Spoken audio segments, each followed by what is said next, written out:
Para que serve o EBITDA? Então, eu fiz uma rápida pesquisa no Google para poder falar o que ele é. Eles falam que o EBITDA é geração operacional de caixa. Aqui já tem um equívoco. Tá? A geração de caixa é entrada e saída de dinheiro. Caixa operacional quer dizer a operação como um todo da empresa. Só que o EBITDA ele é pelo regime de competência. Né? E existem despesas também após o EBITDA. E eu tenho aqui que vai, se for para a linha de caixa, não só o resultado por competência, mas um ajuste no descasamento nos prazos, que gera a necessidade de capital de giro. Então, o EBITDA é geração operacional de caixa? Não. Ele é ou pode ser um potencial de geração operacional de caixa, mas potencial, tá? Por que é potencial? Porque eu ainda tenho descasamento para fazer acontecer o recebimento, o pagamento, e ainda eu tenho aqui que computar a variação da necessidade de capital de giro, que pode consumir ou liberar caixa. Então, eu não posso falar, e muita gente fala, que é geração operacional de caixa. É uma falha conceitual, que eu sei que todo mundo fala, mas não é geração operacional de caixa. É um potencial gerador operacional de caixa, desde que eu não tenha variação de necessidade de capital de giro e quando concretizar os recebimentos e pagamentos. Bom, EBITDA elimina os efeitos do financiamento? Sim, ele vai eliminar os efeitos do financiamento, né? Ou seja, se eu estou endividado e pago juros, ou se eu não estou endividado e não pago os juros.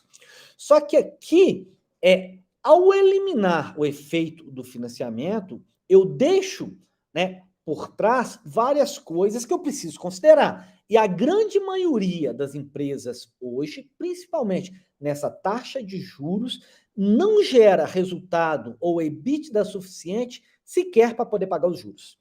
Tá? Então, quando eu foco só no EBITDA, eu estou desconsiderando toda a parte de juros que é muito representativa. E o que isso causa?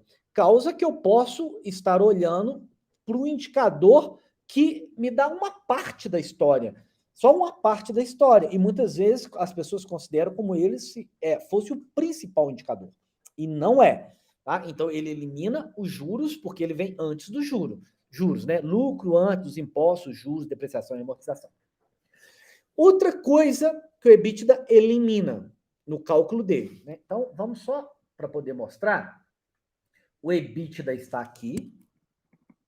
Os juros estão aqui. Então, o juros está embaixo. Então, ele eliminou o efeito dos juros. E agora, ele também elimina os efeitos das decisões contábeis da taxa de depreciação. Então, pode ter ali uma depreciação, claro que tem as normas contábeis, regras, mas ele vai eliminar essa parte dos efeitos, né, ou das decisões contábeis. Só que, na depreciação em si, muito falar, é despesa não caixa. Aí um grande equívoco, que todo mundo praticamente erra. A depreciação, ela é não caixa hoje, porque ela já foi caixa lá atrás, porque eu paguei um investimento imobilizado lá atrás. E para não julgar aquele investimento todo que eu paguei naquele momento lá atrás, de uma vez, que eu distorceria o demonstrativo de resultado, eu pego aquele investimento todo e vou julgando um pouco a cada mês para frente. E isso é a depreciação. Tá? Então, e a depreciação, diferentemente, falar, não, isso aqui é efeito não caixa. Não, é a pior das despesas, porque é aquela despesa que já foi paga antecipada, foi paga lá quando você fez o investimento no imobilizado. Então, e aqui é uma falha total, né, de desconsiderar a depreciação.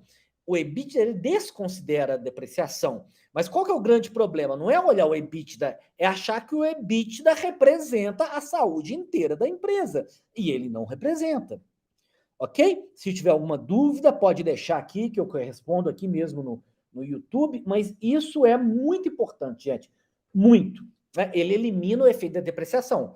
Agora, outro ponto aqui, para poder já falar com vocês também, é que é o seguinte, que tem empresas que é intensiva em capital e vai ter muita depreciação. E tem empresas que não é, que não são intensivas em capital. Tá? Outro ponto que é muito falado, que o EBITDA, ele possibilita comparar empresas em qualquer país. Né? Então, ele sim desconsidera o efeito do imposto sobre a renda, que no Brasil o imposto de renda e contribuição social, que no lucro presumido pode chegar aí na alíquota de 34%, né, do LAIR. Tá? Então, se é presumido e simples, aí está embutido, cada um tem as alíquotas específicas.